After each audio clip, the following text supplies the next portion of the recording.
but a few months ago, you tweeted something like, lack of urgency is killing you. So what do you have time for and what is urgent?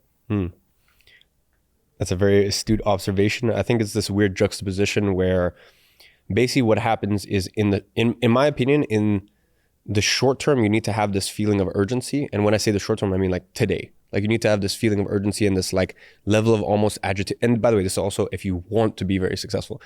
Not everyone wants it. And by the way, that's also cool. And I think that's also the other thing that I try to really make it clear to people is like, just because I've accomplished this doesn't mean that that's success. And I always try to like, someone's like, oh, would you consider yourself successful? I'm like, I consider myself successful because I know what I want from life and I'm close to that.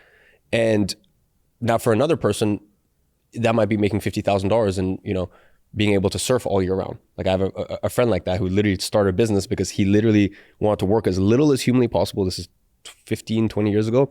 Wanted to work as little as humanly possible. So that way the rest of the year he could just surf. And that is success to him. And so we'll get on all that, back to that stuff later. But the point that I'm trying to make here is that in the short term, as in day to day, you need that level of agitation. Like you need to have that feeling of urgency. But from a macro perspective, as in like giving yourself a 1 year, 3 year, 5 year timeline, you have to be patient.